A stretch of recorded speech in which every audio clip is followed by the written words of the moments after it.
Minutes, see if some more stragglers will come in. How's everyone finding the labs? Good so far? Mixed?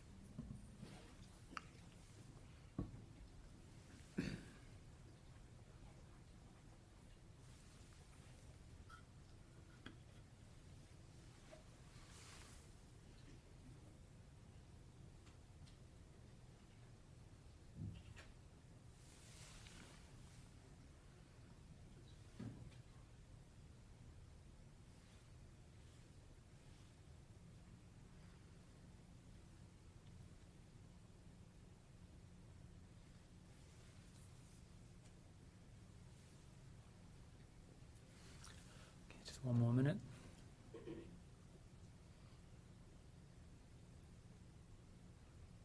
Did everybody do the pre-quiz? Yeah. Yep. Nice and easy?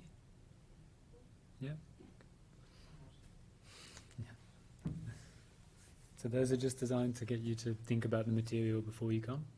So it should be easy marks, really. It's not worth too much, but it can still, 1 mark can make the difference between pass, fail, HD, D. So it's worth doing them.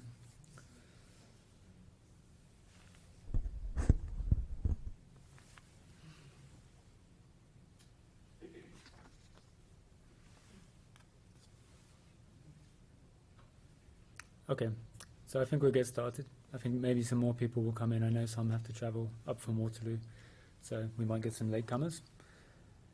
So I'm going to take over for the next couple of lectures. As you'll have seen from the weekly schedule, this is now on differential amplifiers. So with Binesh, you've been getting a kind of intensive course on MOSFETs and BJTs, and maybe some of the more basic circuit stuff. So that's probably been a bit of a broader mix of semiconductor nonlinear circuits. So now we're going to focus in on one particular application, and in today we're really just looking at one circuit, so the MOSFET differential pair. And so we're going to look at the different ways to analyze that to see how it behaves.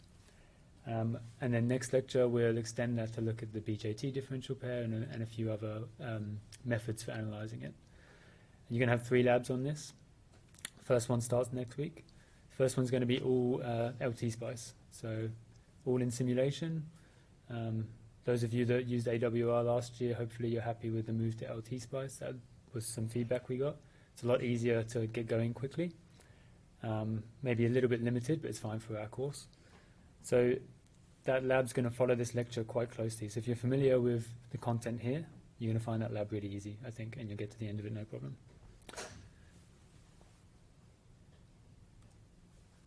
So just to start us off, hopefully you're all familiar with this polling thing. So now I have a different address to Binesh. The address is up on the screen there, David Payne 187. So if you could just log in on your laptops or your phones and take a vote for how confident you're feeling on the topic of MOSFETs and BJTs. So this is what you've been covering with Binesh, hopefully.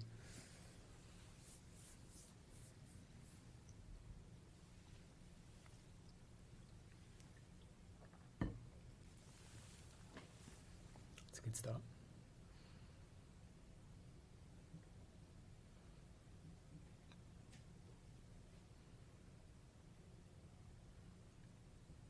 And yeah, it's worth noting throughout the lecture I'll have some small questions using this poll format.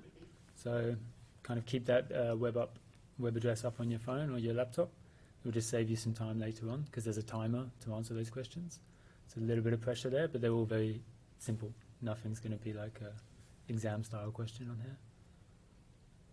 Okay, so we've got a mixture. Quite a lot of people confident, some unsure, at least one person struggling. Okay, so that background is really going to help with this stuff and everything else going forward. So I definitely suggest if you're in the unsure, struggling category, go back over those lecture notes. I know Binesh has built up a lot of small videos, so kind of 5 to 10 minute videos of concepts. So they're especially useful for those early on topics because that's going to help you throughout the rest. I'll be adding some more for differential amplifiers too, but a lot of it will be covered in the lectures. Okay, so it's good to know. Most people are confident. Yep. And I know some of you did ELEC375 or 675, so you kind of, for you it's more revision, that part. This will be new to you. So yeah, you have a bit of an advantage. If you didn't do ELEC375, 675, you are going to have to do a bit more upfront work to get familiar with this, but we try to provide everything we can in terms of short videos, lectures, and of course the book by Cedra, very useful. We follow the book quite closely because it does a great job of explaining it all. Okay, so differential amplifiers. Today we're going to cover an introduction to what a differential amplifier is, what it's supposed to do. We're going to quickly revisit common mode rejection, which hopefully you're familiar with either from 275 or Binesh may have covered it briefly. We'll also cover that in more detail in the next lecture. And then we're going to spend most of today on differential amplifier operation. So there are various modes, or these are just, it's one circuit, but there's different ways of changing your input and looking at how it reacts. So we call that common mode, difference mode, and then we look at large signal operation and small signal operation. Okay. So this is your circuit over here. Let me just bring up my laser.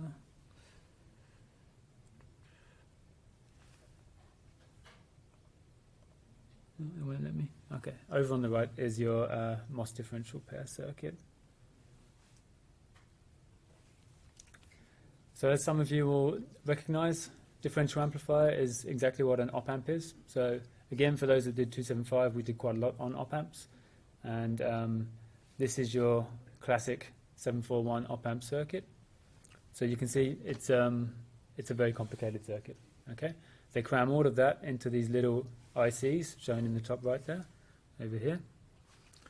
And in 275, we looked at op-amps as a building block. So you just have the inputs and the external output to that and the power supplies in. So today, we're going to go into one of the building blocks of the op-amps, a part of the circuitry inside. So we're looking at where the inputs are, so this sort of area. Okay, this is one stage of the differential amplifier. So in an op-amp, to get the close to ideal characteristics that they want, to make it a really universal, versatile building block, you can see there's a lot more going on in the circuit. There's multi-stage differential amplifiers. There's current mirror sources. There's other things. By the end of these lectures, you'll recognize more of this circuit, and you'll be able to see what some of it do. But we're still not going to ask you to analyze that whole circuit. That's still a bit beyond the scope of this course. So let's just.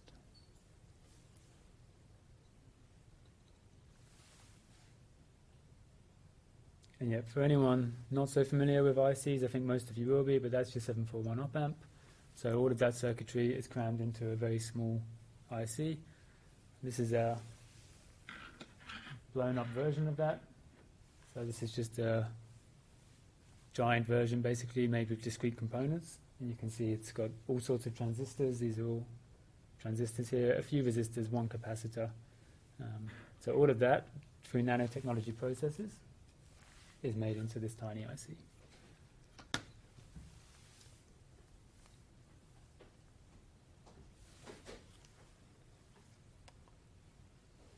Okay. So you may remember, or you may recognize this as the op-amp circuit symbol. So these are the characteristics of our ideal op-amp. So ideally we have infinite input impedance, zero output impedance, infinite open loop gain, and infinite bandwidth, and infinite CMRR, so that's your common mode rejection ratio. So just to very briefly cover CMRR today, we're going to look at how you can calculate it in the next lecture. This is a value that's going to be given on your data sheets. Okay, so this is how much of the common mode is rejected. And you'll understand more of what I mean by common mode as we progress through this lecture. So as an example, if we have a CMR of 100 decibels, that's an attenuation, so it's actually, what we really mean there is CMR of minus 100 dB. And so if you just go back through the maths there, you can get an idea of what that means. So we know that dB conversion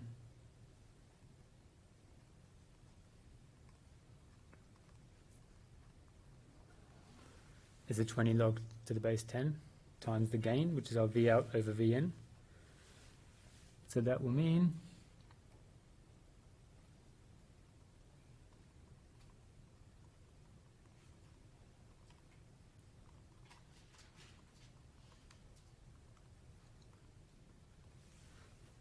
we've got the log of the V out over the V in is equal to -5, which means V out over V in is equal to 10 to the -5.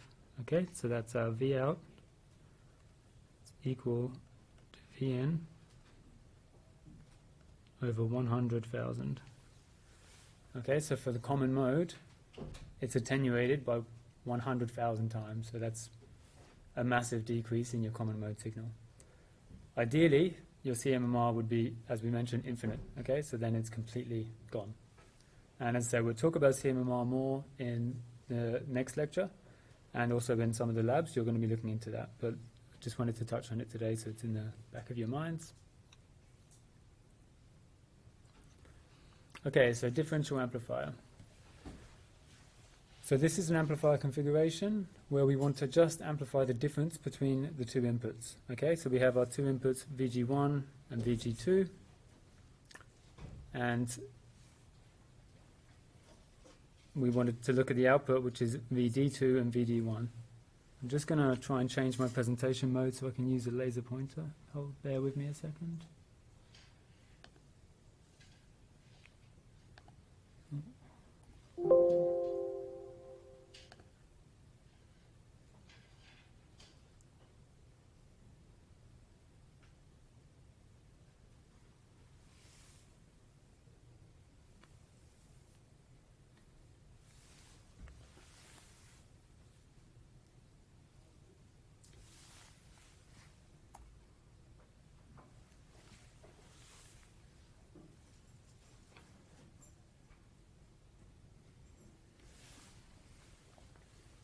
Okay, it won't let me do that, so we'll just have to scribble a bit more on the slides than I wanted to.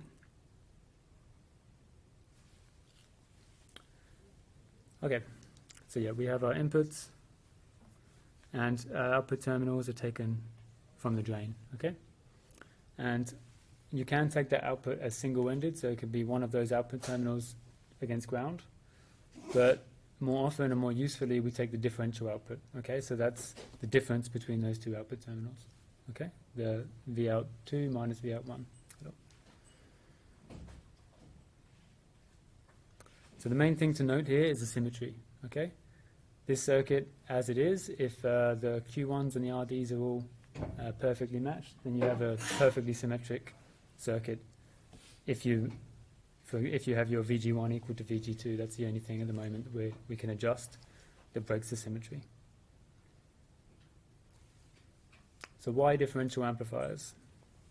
The main reason, well, there's two main reasons, but one of them being much less sensitive to noise. Okay, so if you have physical noise coming into your circuit, could be some electromagnetic interference.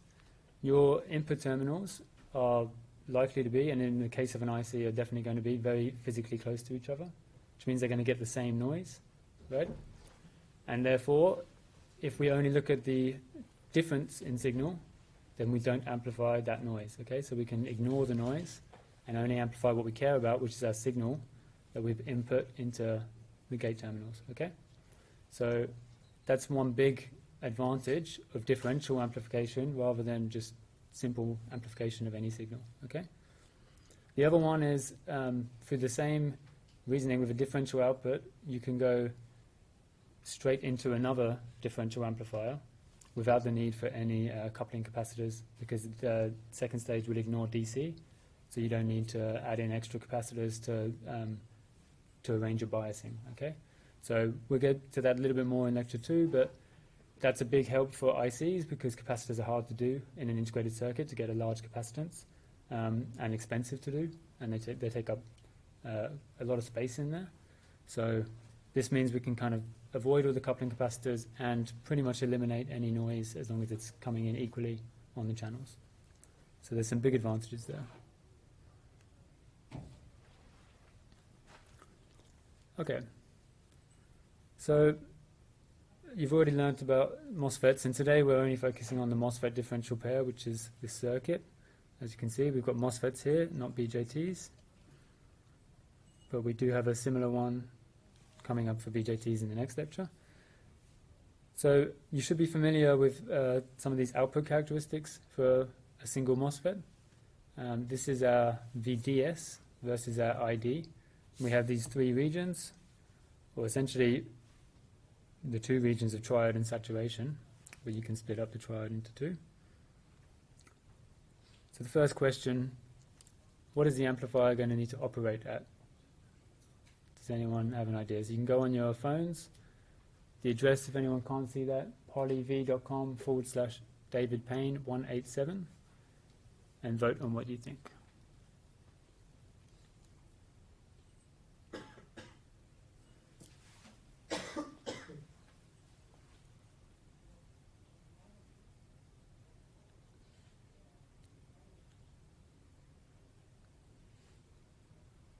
And for the newcomers, yeah, we'll be using the kind of voting system a few times in this lecture, so it's good to get it up on your phone and just keep it up there. It should update as I bring a new slide in with a new poll. What's the number after your name? 187.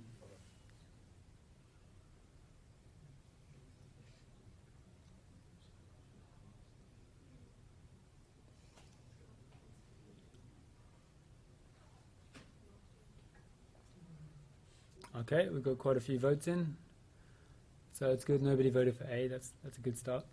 For MOSFETs, we actually want MOSFET amplification. We need to stay in the saturation region. Okay, so that's region C. So in region C, you're independent of VDS. VDS no longer affects your channel current, as you can see from that graph. And as we're taking our output from VD, we don't really want that to be interfering. We want a nice linear response where we know what we're going to get. And we're going to control our currents with the gate terminal, okay, which is the VGS, is what you want to be controlling your current amplification. So this is one of the conditions that we'll come across quite a lot in today's lecture.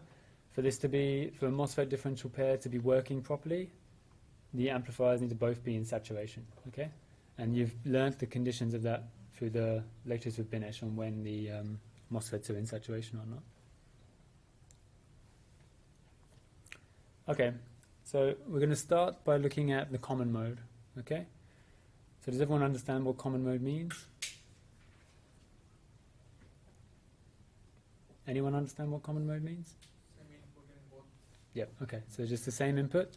So that's why we modified this diagram here. So we just have VCM going to both of our input terminals. So that's the gate, okay? So VCM, CM for common mode. So we'll start the analysis by looking at how the circuit behaves to common mode input. And in your own time as well, feel free to look through these circuit diagrams. Obviously in the blue we've got all sorts of text there, so a lot of the analysis is done, but I'll talk you through the key points today. So as we just said, the main point there is that VG1 is equal to VG2, which is equal in this case to VCM, our common mode input. Now, we know we have a symmetrical circuit, okay, and now in this case perfectly symmetrical because we even have the same input. So we can tell straight away, we don't even need to do any complex analysis, that our current I, that's our source down here, is going to be split evenly amongst the two transistors, okay? So that's just kind of, you can go through and prove that, but that's very easy from the symmetry, we can say that. And by the way, for this circuit and for all of our analysis, we're using an ideal current source, so we know exactly what we're working with current-wise. In the lab, you'll learn other ways to implement that ideal source, because of course that's not a realistic situation. So what we have there is I over 2 in our ID1 and ID2. So ID1 is here, ID2 is here. Okay, does that make sense to everyone? The current split evenly because both transistors are operating the exact same way. They've got the same input.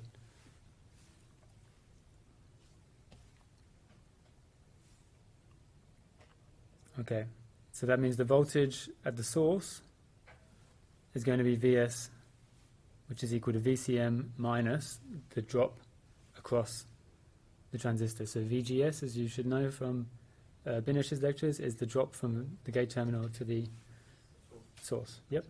So VCM is now your VG because it's directly connected to the gate. So Vs must equal VCM minus VGS.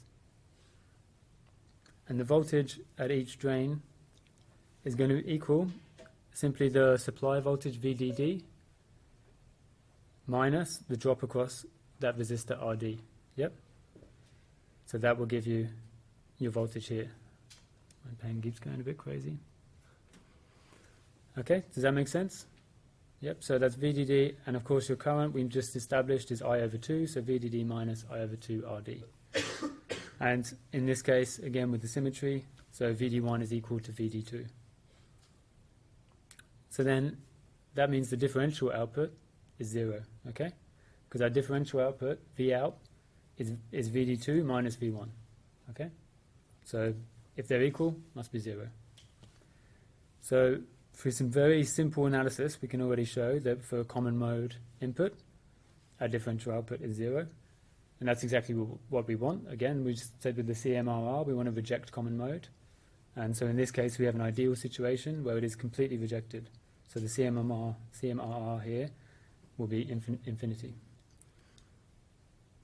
So the requirements for this to be true, we must have a completely symmetric circuit, and the MOSFETs should be in saturation, okay, as we said before. So this is basically your equilibrium, your default condition for your MOS differential pair, okay? So because we have plus and minus power supplies, this will be true even if VCM equals 0, if you have no input, okay? No input is still the same input to both terminals, and if your power supplies are set correctly, then you'll still have your transistors in saturation, so that will still be true, okay? Which means everything else we do is on top of this. If we put a signal into one side, that's kind of on top of your VCM operating conditions, okay? So it will affect your output voltage, but not your differential output voltage when you take one from the other, because it affects them both exactly the same. So one of the things that we need to understand if we're designing MOS differential pairs is what's our maximum VCM. So how large can we go before the circuit doesn't reject it anymore?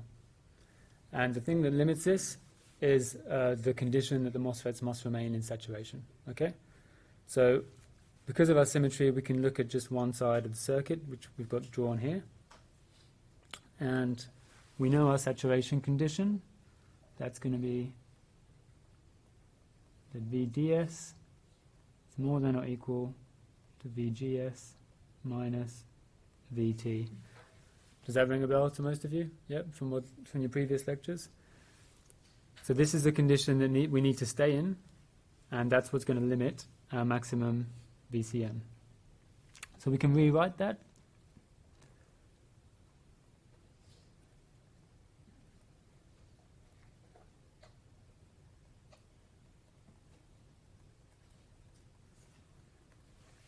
Okay, so that's just splitting up the terms, and we can see straight away that we can just get rid of the VS terms there. Okay, so we've got a slightly simpler equation. And we also know that our VG,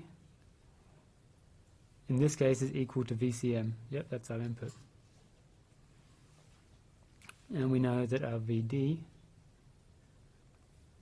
is equal to our power supply minus I over 2 RD. Okay, that's the output that we just derived a minute ago. So then we have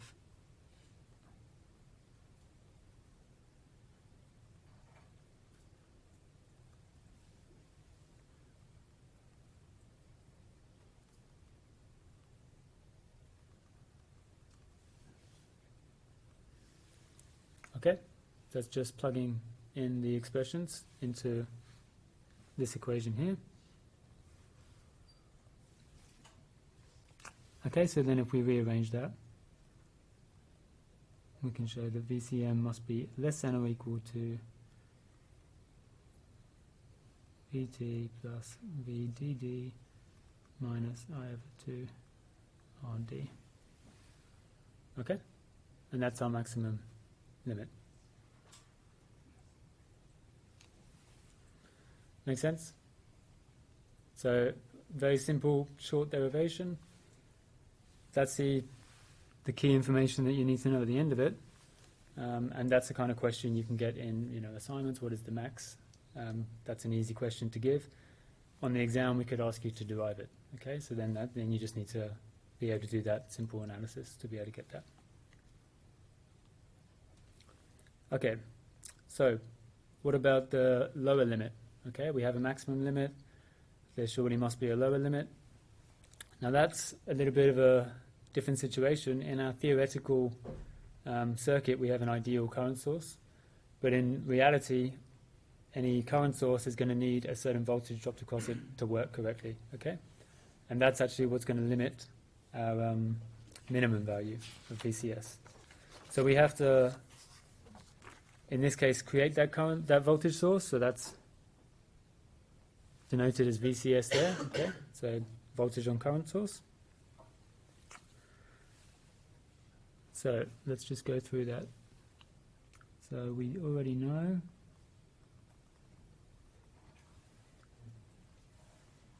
the VS is equal to VCM minus VGS. Okay, that's because VCM is your VG minus the drop across it equals your VS. And we can tell from this little circuit here that VCS, our current supply voltage, is going to be VS, this point, minus, in this case, minus VSS. Okay? So that's the drop across there.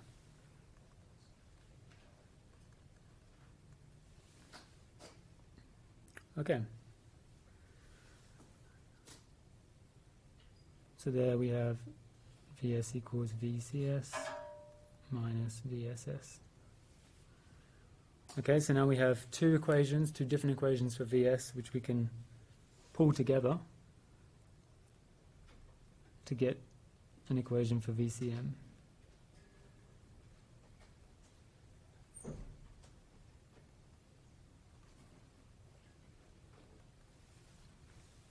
Okay? So again, pretty simple maths, pretty simple derivation. In this case, that is the minimum because it's defined by the lowest voltage that we need for our current source to work correctly. Okay? So that's our minimum value.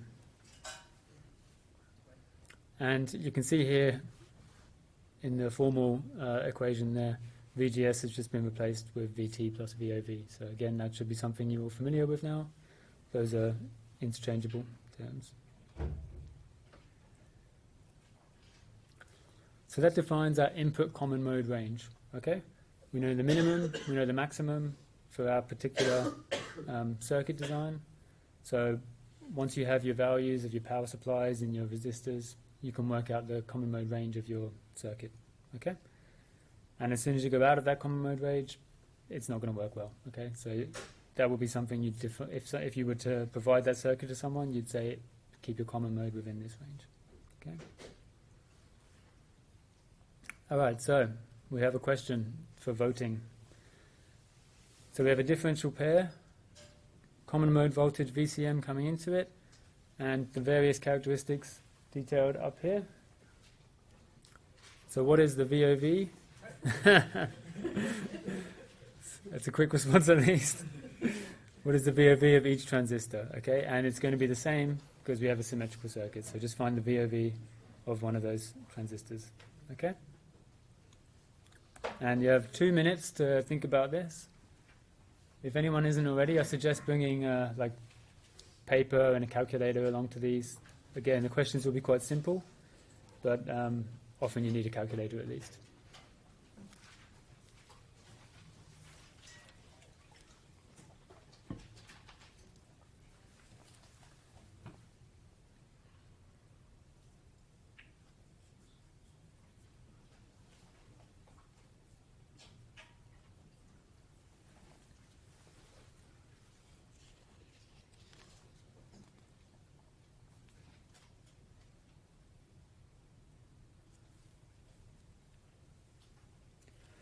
And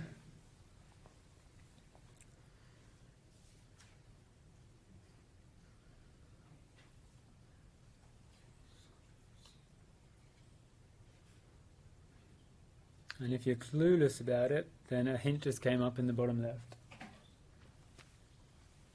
So if you can't see that. Okay, so this is your ID for MOSFET in saturation, which again you should have covered in your previous lectures. Should be a familiar equation to you.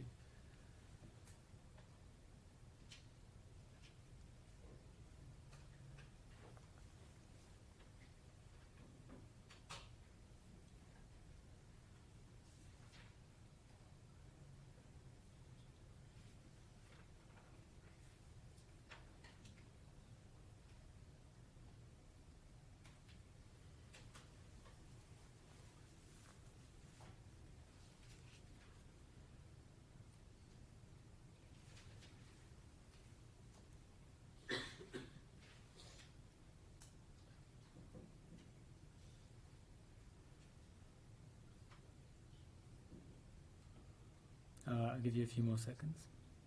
We've got a few votes.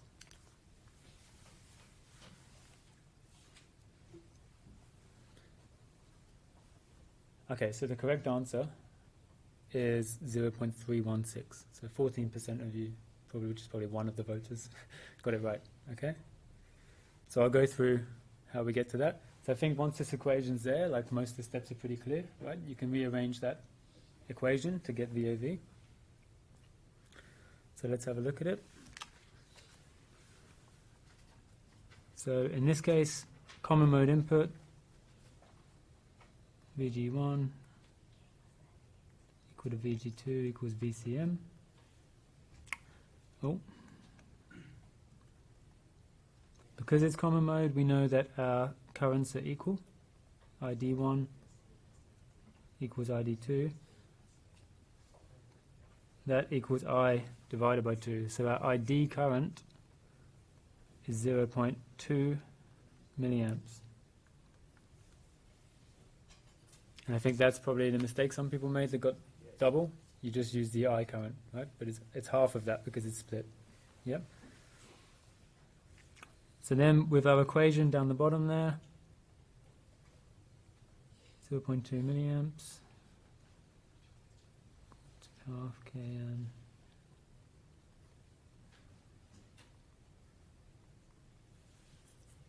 And we can of course rearrange that. Oh. And we should get VOV squared is equal to 0.1.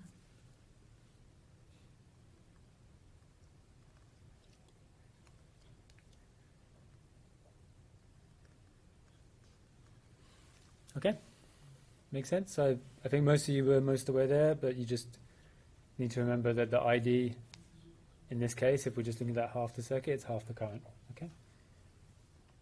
That VOV, overdrive voltage, 0.316, is the case for this circuit under common mode. So anywhere within that common mode range, which would include 0, we have that overdrive voltage. Okay.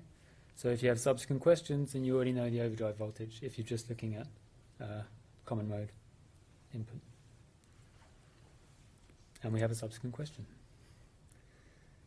So for VCM equals 1 volt, what is VD1?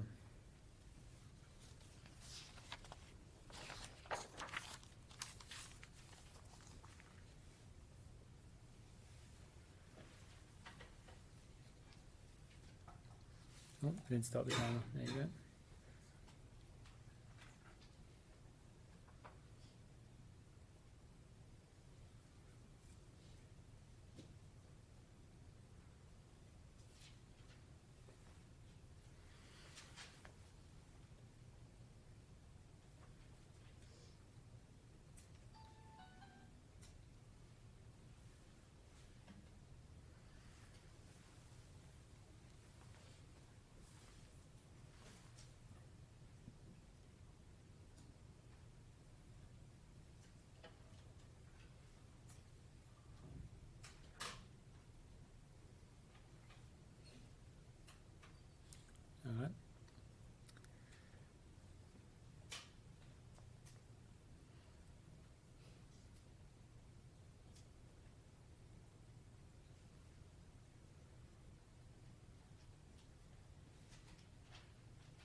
Okay. So most of you got it right. A few more at the end there. So yeah, 1 volt. Okay. I'll go through this one quickly. That one's actually a very simple one. So VD1 is only equal to 1 with every VCM, right? Yep, within the input range. Yep. So it doesn't actually matter what VCM I'd asked as long as it's within that range. It would have equaled 1. Yep. So just to go through that quickly, we have VD1 equal to VD2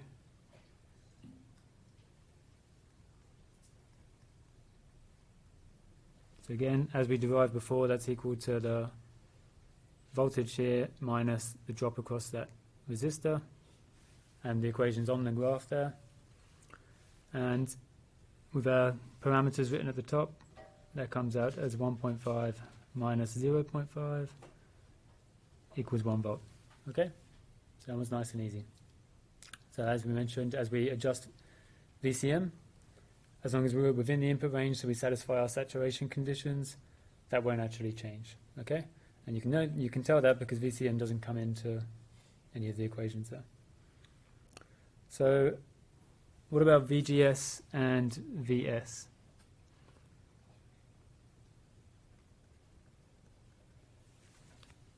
Okay, so if we want to work those out, we already have our overdrive voltage, okay? I didn't change any of the parameters in the question. So that, which we know is equal to VGS minus VT, is equal to 0.316 volts, okay, from the question before. And we have our threshold voltage, VT, is 0.5. So we can also work out our VGS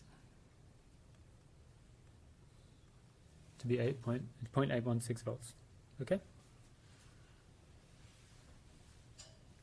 And we know our VG, so this is where VCM does come into it.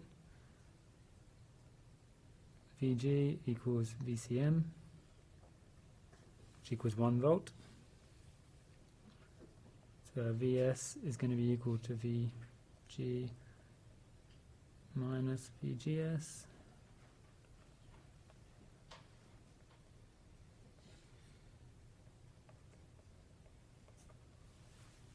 Okay? So that's VS is equal to the gate voltage minus that drop across it, the VGS drop. And so for pretty simple analysis, we can come up with all of our different voltages around that circuit.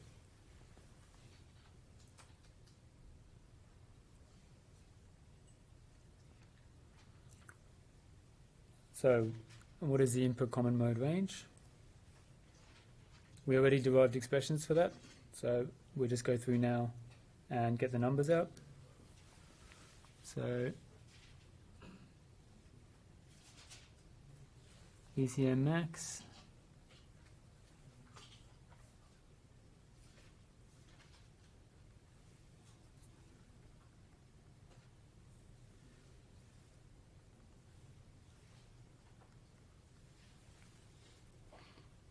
okay, because you already worked out your output VD was 1 volt, our VT is 0.5. So we'd already done this part of the expression in the first part of this question. Yep. So our max is 1.5. Our VCM min requires that bottom line, assume the current source needs at least 0.4 volts. So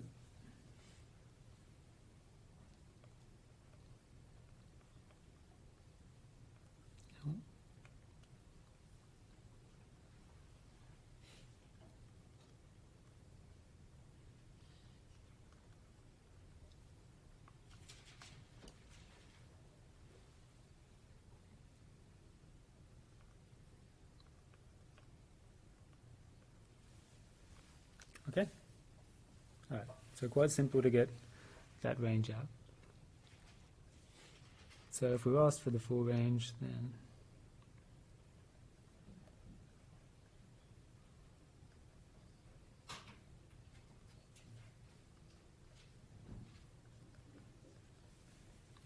that's our range. Yep.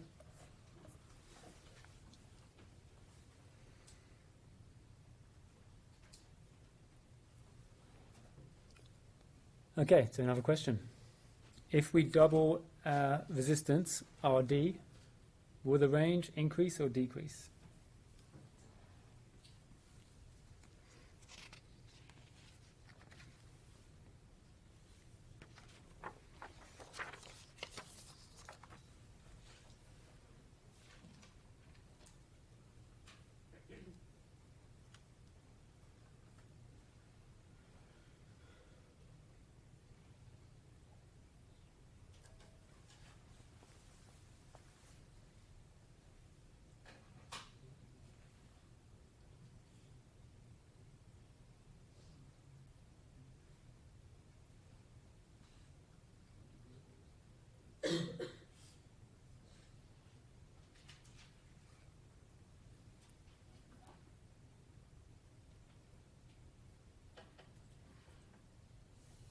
Okay, a little bit of a mixed response.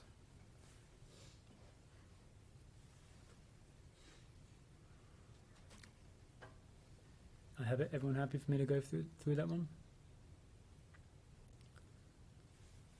So these are expressions that we've come up with for VC min and VC max. And you can see only one of them relies on RD, and that's the VCM max. So our original range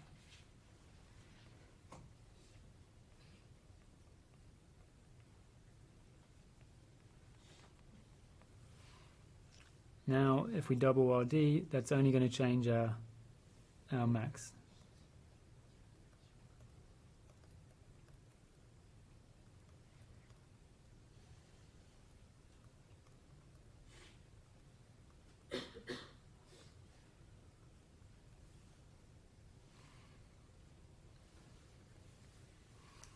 Okay, so our maximum was 1.5 volts, now it's 1 volt. So we decreased our range. So most of you got that right as well. Okay, so that's common mode inputs covered. As I said, that's your basic kind of equilibrium state of your MOS differential pair when it's working, okay, with no input or with the same input on both terminals. So now we're going to look at differential inputs. So this is typically what we'll be applying, and that the signals that we want to amplify in our differential circuit. So here you can see we've changed the circuit. Instead of one voltage coming into both, we have our VID for differential, and for simplicity, we've just grounded the other terminal. Okay, so you can tell that anything we put on VID is going to chuck this out of that equilibrium state, and it's going to steer the current from one side of the circuit to the other. Okay, and while we talk about output voltages, what we're really changing is the current in the MOSFET amplifier, okay, which you should have covered before, and we're controlling it with that VGS1. Of course, we can turn current into a voltage just with the resistor. So when VID is positive, then our VGS1, that's on this side, is going to be larger than VGS2, so our ID1 here is going to be larger than ID2, okay? That makes output VD2 minus VD1 positive, okay? Because our VD, yep, you can see from the expression. And we can just go through the same logic to say that if we have the VID as negative, then our output is negative, okay? That's as long as you're taking it as VD2 minus VD1. If you took your output the other way around, of course, it would be inverted. These are differential, so you could do that, but for convention, we'll stick to VD2 minus VD1. So just like with the common mode where we had limits, we're going to have limits to our input differential voltage as well. And this will limit what you can do with the amplifier, how much signal you can put in, and it would depend on your amplifier properties. So the limits are here defined by the point at which all of the current goes through one transistor, right? Once it's all on one side, you can't get any more current from even from your ideal source. So that's the limit. No more change in VGS is going to give you any more amplification. And you'll get clipping in your signals. So the condition there, when all the current flows through Q1, so ID1 is going to equal I, our current source. ID2 is going to equal 0. What this also means is that VGS2, this one here, is going to equal just the threshold voltage, okay? Because that's the lowest point where it can remain in saturation, but if it had anything above the threshold, then it would start to draw current, okay? So that's the point where we're still valid as a circuit, but it's drawing no actual current through it, okay? And through that, we can say that Vs in this circuit must therefore equal minus Vt, because our VGS2, that's our threshold drop, and our Vg is 0 on that side, okay? So we have 0 minus threshold voltage equals Vs, yep?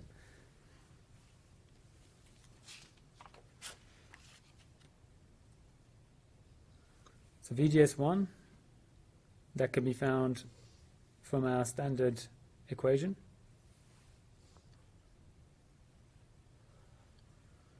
So we know the equation for current, you're all very familiar with that. We can of course rearrange it to be in terms of VGS1. And we can simplify that expression by turning it into Vt plus root 2 VOV. Now that's because from earlier we had an expression for our overdrive voltage, which, as I say, equals that. So that's the overdrive voltage when we're at that equilibrium state, okay? So that's unique to the common mode, and this bit can be a bit confusing, but as I said, so that was, we worked it out earlier for amplifier to be 0.316 or something, and that's always the case in this circuit, okay, for the common mode. So that's our kind of bias condition, right? So we can simplify our complex expression here by just bringing that value in, simple substitution, and we get our VGS1 is equal to Vt plus root 2 VOV.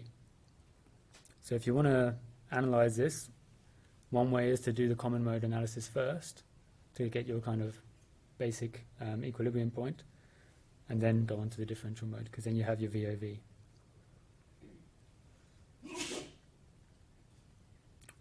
And that's just a little reminder of how we got that earlier. Okay, so VOV is VGS minus VT. This was the case when the current is split equally, okay, our equilibrium condition now. And that can be rearranged simply to give that.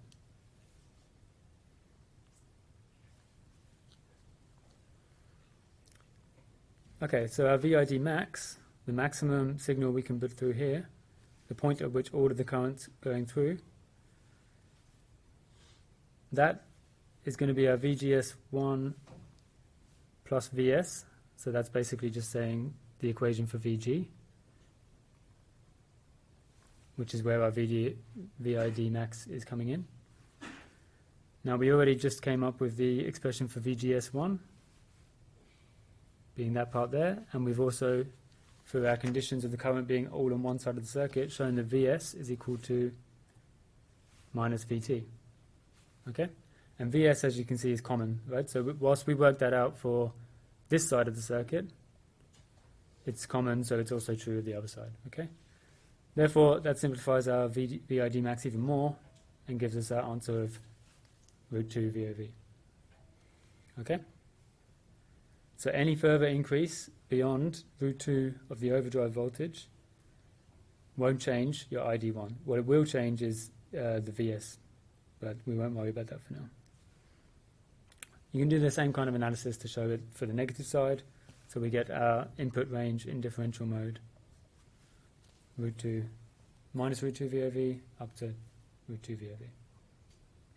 Okay?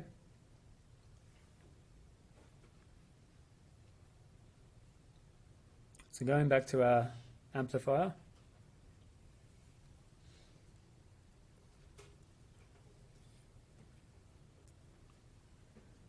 what is the value of VID that causes Q1 to conduct the entire current? So basically the VID max for Q1.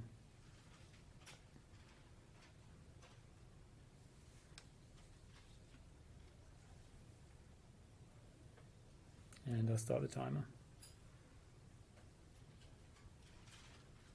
And you have this hint down here.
And another hint has now come up.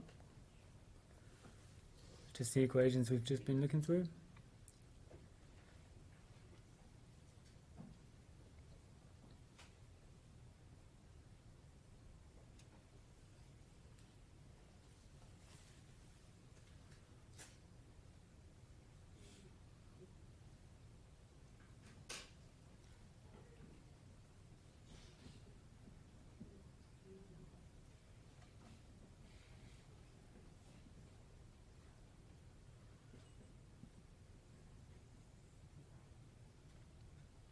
Okay. Well, I can't tell how many votes there were. Either one person got it right or everybody did. Either way, 100%. So that's good. The answer is 0.45. So I think once these equations are up, it's pretty clear. Let's just go through. So VOV, we're just plugging values into that equation. And we also, as I didn't change any parameters, we have that value from before anyway. So 0.316 volts. Okay, so that's the VOV under the equilibrium condition. And then simply plugging that into there, that times root 2, 0.45 volts. Okay? So what about VD1 and VD2? These are our actual output voltages. So now we've steered that whole current to one side. We're going to expect a difference in our output voltages, right? So we can work that out. VD1 is now going to equal VDD minus IRD. That equals 0.5 volts. VD2, VDD minus 0 RD. Okay, so now we have a difference in our output voltages because we've steered the current. Yep. And in this case, if we take VD2 minus VD1, our actual differential output is 1 volt. Okay.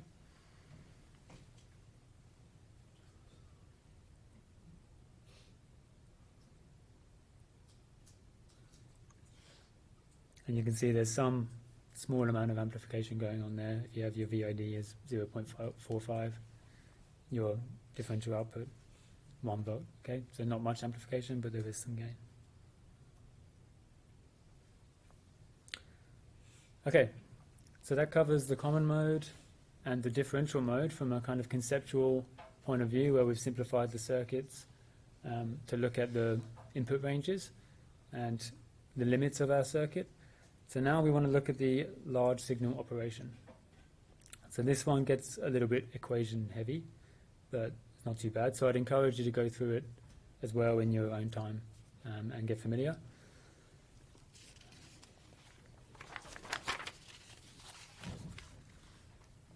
So the main change here in our circuit, instead of just a VID to one of the gates, we now have our VG1 and our VG2. Okay, so we have a different signal on each gate. The assumptions, the differential pairs still perfectly match, so our transistors are still exactly equal. Channel length modulation is going to be neglected for all of the work today, so you may have learned a bit about that in Binish's lectures, but we won't worry about it for now. And as before, our transistors must stay within the saturation region. So we know, again, if we just analyze each side of the circuit, we can get our equations for ID1 because our transistor is in saturation, so we have these standard equations down at the bottom right.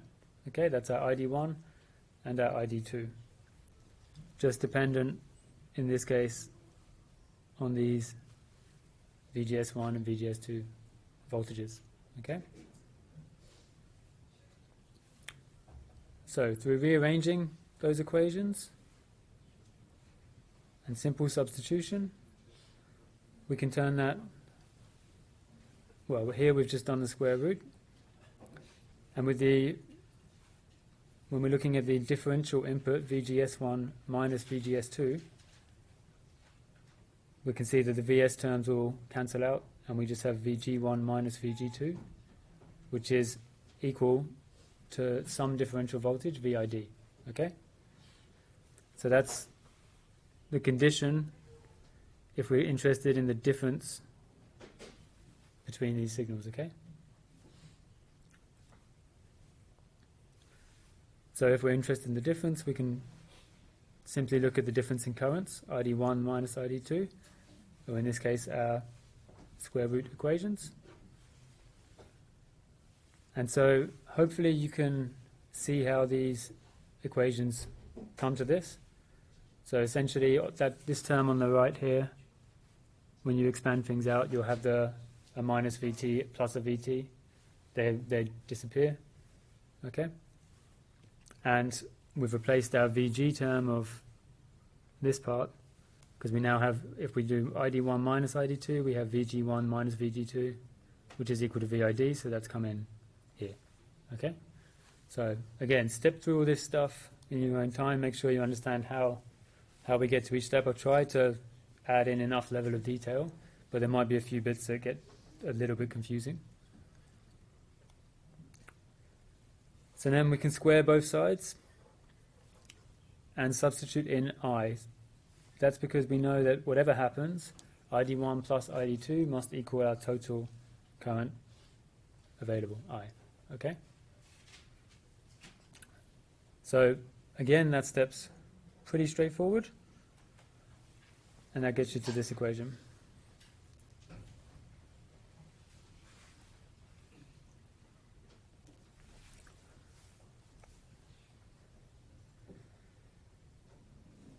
So once we have this equation here, if we want to work that out for one of our currents, we can just sub in this case, ID2 is equal to I minus ID1. We'll get that equation in terms of just ID1 value, so we've got rid of the other unknown there. But it will be a complex, well, not a complex equation, but a more complicated equation. And it will be quadratic, okay? So I won't go through the procedure there, but you all know how to solve quadratic equations. Yep. You know the formula. So that's one, that could come up on an exam question, so make sure you are familiar with the whole quadratic formula and that you're able to get those roots. That's the minus b plus minus b squared minus 4ac. That's all. And in this case, the correct answer to take will be obvious because it's the only meaningful one. So we can get down to an equation for ID1 and an equation for ID2. As you can see, they're getting quite complicated.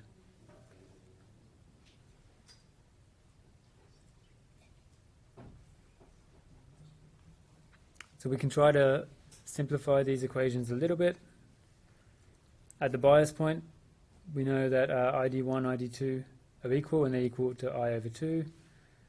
And our VGS terms are also equal.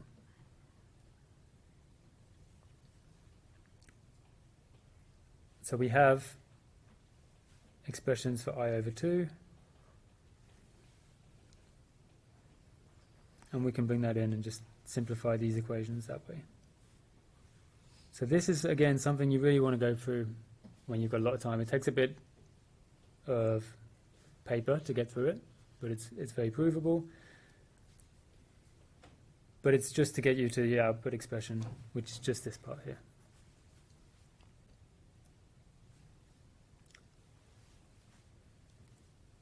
So that's our I over 2 that we've worked out before. So when we plug that in, we can simplify the equations by substituting in the I over VOV squared value. Okay. So now if we rearrange that as I over VOV squared, you can see that we've replaced all those terms in the equation with just an I over VOV squared.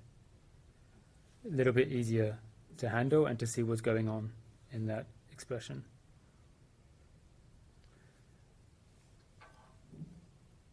And by the way, if you look at this expression for ID1 and ID2, of course, and this is always a good check, if we set our VID equal to 0, so we have no differential input, then our expressions for the current just both equal I over 2. Yep. So that whole right-hand side disappears. So anytime, and that's what we expect, we've shown that already for the common mode situation, that the current's equally split. Anytime you do a complex derivation and you're not 100% sure of your result, it's a good idea to test those limits. Like, okay, what if I put this high? What if I put this to 0? And does it make sense to you logically? So what does the transfer characteristic look like? So here we have a VID.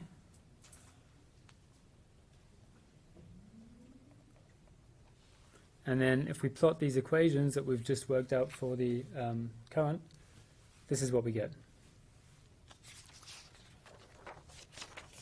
And you can see, unfortunately, we have a square term in these equations, okay? We have this guy in here. So that means it's nonlinear, right? And that's why we have a curvature to our equation. So our gain is going to be determined from that change in current with voltage, but you can see that whilst it's linear over a certain region, nice straight line, as you approach those limits, it goes non-linear, okay? So for a nice linear amplification, we're going to want to keep our VID small, okay? And that's our small signals that we'll talk about in a minute. We can also change this characteristic curve. So you can see it's quite heavily dependent on our VOV. Yep. So by adjusting VOV, and it's always going to be symmetrical, but we could end up with a curve more like that, or we could have potentially an even flatter, more linear curve. Okay, but as you go more linear, you sacrifice gain. Okay, because you can see this less linear curve, this one here, has higher gain, okay, but a smaller input region over which we can use it, right? So there's always this trade-off between gain and range of your input that you can get a linear response from. Of course, one way around that, or one way to increase your gain whilst keeping this same input range, is to cascade your amplifiers, okay? So to have multiple amplifiers, and then you can get sort of the best of both worlds. And we can, if we look at basically a small signal approximation, so the case where the VID over 2, this term here, is much, much smaller than VOV, then our whole expression becomes much simpler, okay? And this is essentially your straight line that we've discussed there, okay? So these are much easier to work with, nice linear equations, and that's the region we'd be operating in when we use it as a differential amplifier.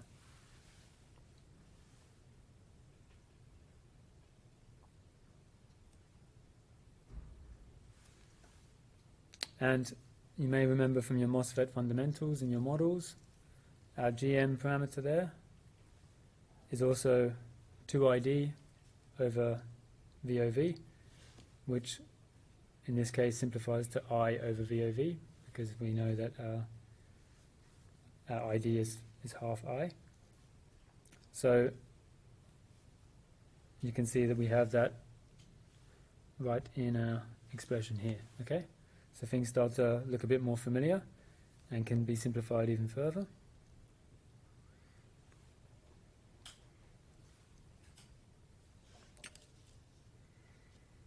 Okay, so now we'll finish up with the small signal operation. So here we still have VCM, common mode, DC voltage. VID is your differential.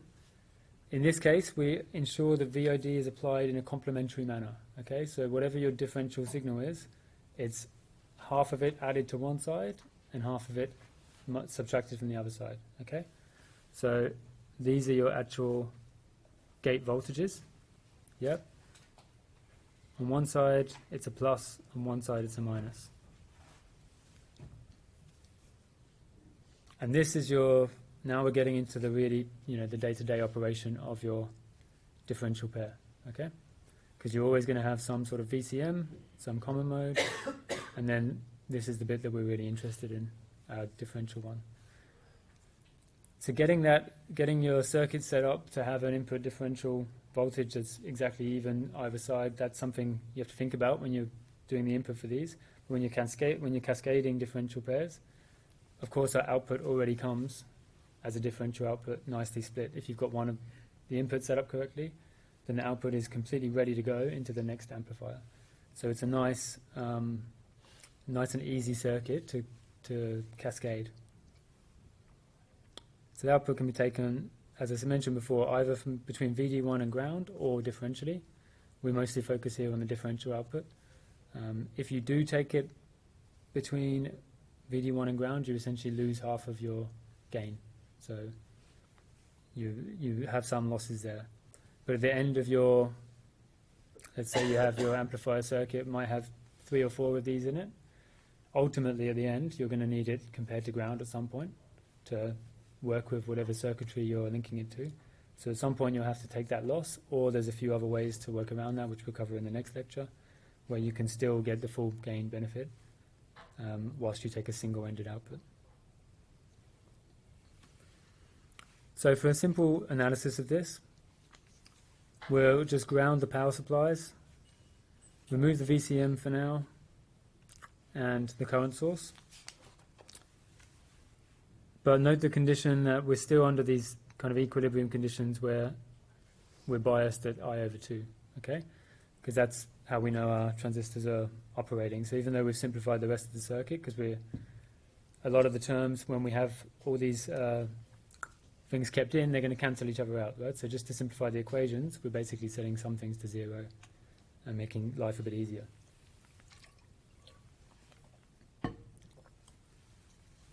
Now, due to the symmetry of this circuit, with our input terminals being the positive and negative of each other, what we end up getting there is 0 volts at the common source terminal. Okay? So this is a virtual ground. Okay? So some of us in ELEC375, we kind of discussed the concept of virtual grounds with respect to op-amps, where you're driven to have no difference in the input voltage. So it's kind of similar to that. The main thing you need to know is that we can, for analysis purposes, treat it as ground. So in the next lecture, we're going to go into half circuits where we, as long as we have our complementary input, we can pretty much just draw that down to ground, and it makes life a lot easier for us. It's kind of a tricky concept to get your head around as to exactly why that happens. One way you can look at it is that in our case we have VGS1,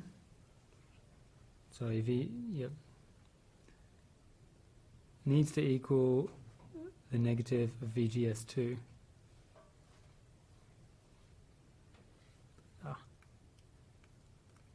My pen doesn't like me today. Okay, because we have this VID over 2. The S is a common anyway, and that way we have our current decreased in one side of the transistor and increased in the other. Yep, by an equal amount. So if we say that this is our condition for our complementary input, and then we can say VG1 minus Vs needs to equal minus VG2 minus Vs. Okay, again, just splitting up the VGS terms. And then we can plug in we know our values for VG, because that's our VID over 2, minus Vs. And on the other side is minus VID over 2, and as we already have a minus, that becomes positive.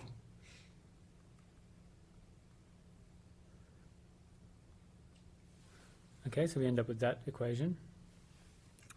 in here, these terms will cancel. So we end up with a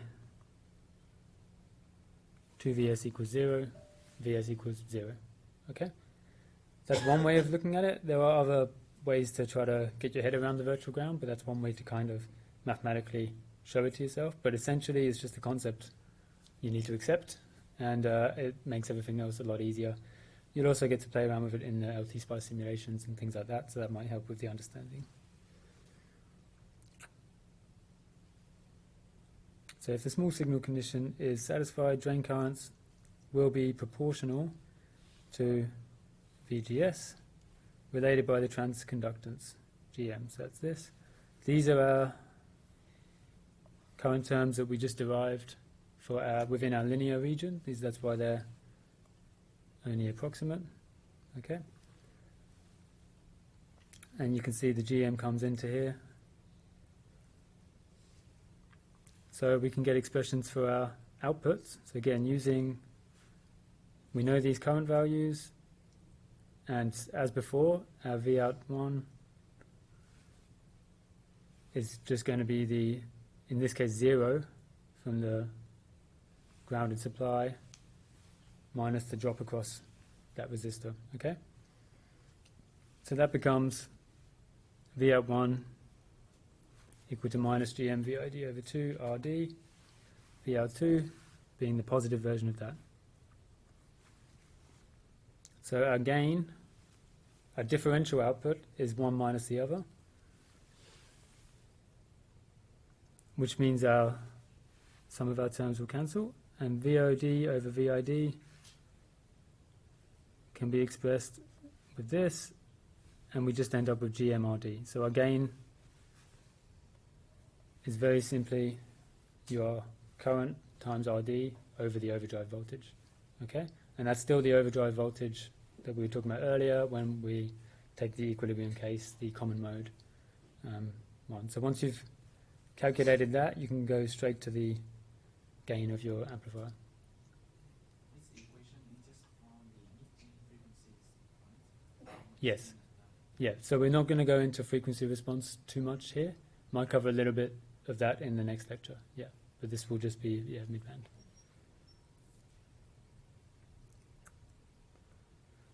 Okay, so that's all we're going to cover today. All right, so you get to leave a bit early. So sorry about that. First time giving this lecture, so we don't know how to pace it yet. But the lab module will start next week. So next week, it's going to be all LT-SPICE simulation. Should be relatively easy, but there's quite a lot to get through. So make sure you do the pre-lab. The whole lab is about comparing to your hand calculations. So the pre-lab, I define a transistor. You can use the equations we've looked at here to come up with some values, and then in LT-SPICE we're going to simulate, see if that matches, and kind of validate your equations, and then plot some transfer characteristics. So it's the first of 3 labs. The second and third lab you'll actually build some circuits as well. So nothing's too complicated, but it's very easy to make mistakes, even when drawing the circuits and when building them, so be careful about that. And please note, this one has a lab report, okay? So across these 3 labs, you'll be doing a single report on the findings of those labs. So that I think the details, like the template of that report, are already online. Deadline's quite far away, but it means keep excellent records of your work, right? You don't want to be having to hand draw your plots because you didn't save it and you forgot how to do it. Make it all as presentable as possible, and your report writing will just flow really easily. Okay? And the lab worksheet for that lab should be up tomorrow, so you'll be able to do your pre-lab after then. I know some people are still finishing this week's lab, but yeah, by tomorrow afternoon, the next lab will be up and ready to go. Okay, that's it for today. Thank you very much.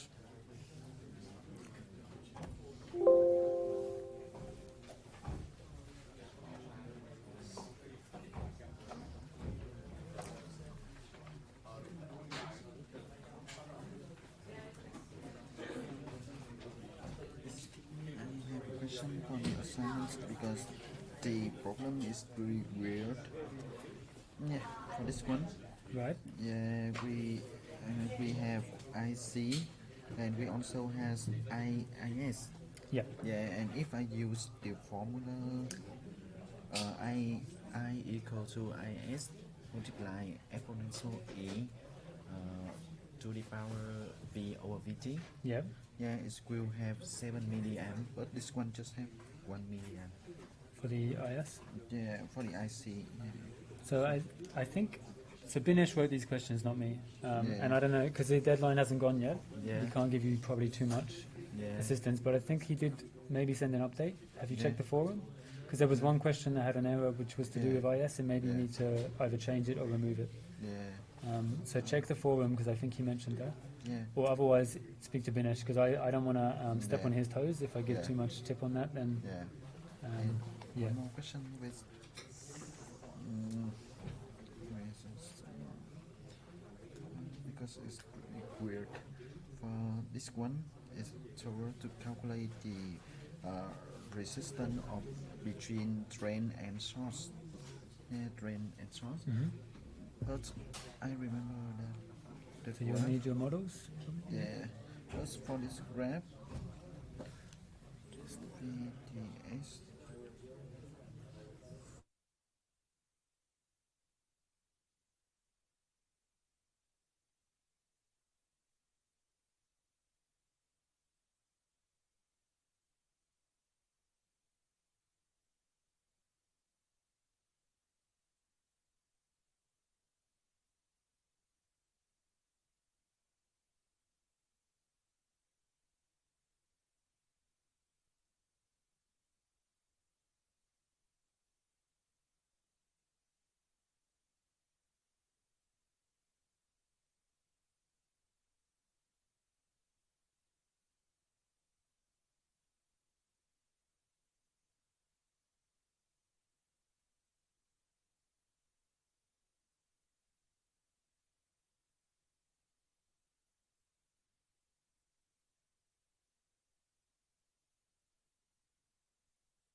Let's not drop the USB behind the thing today.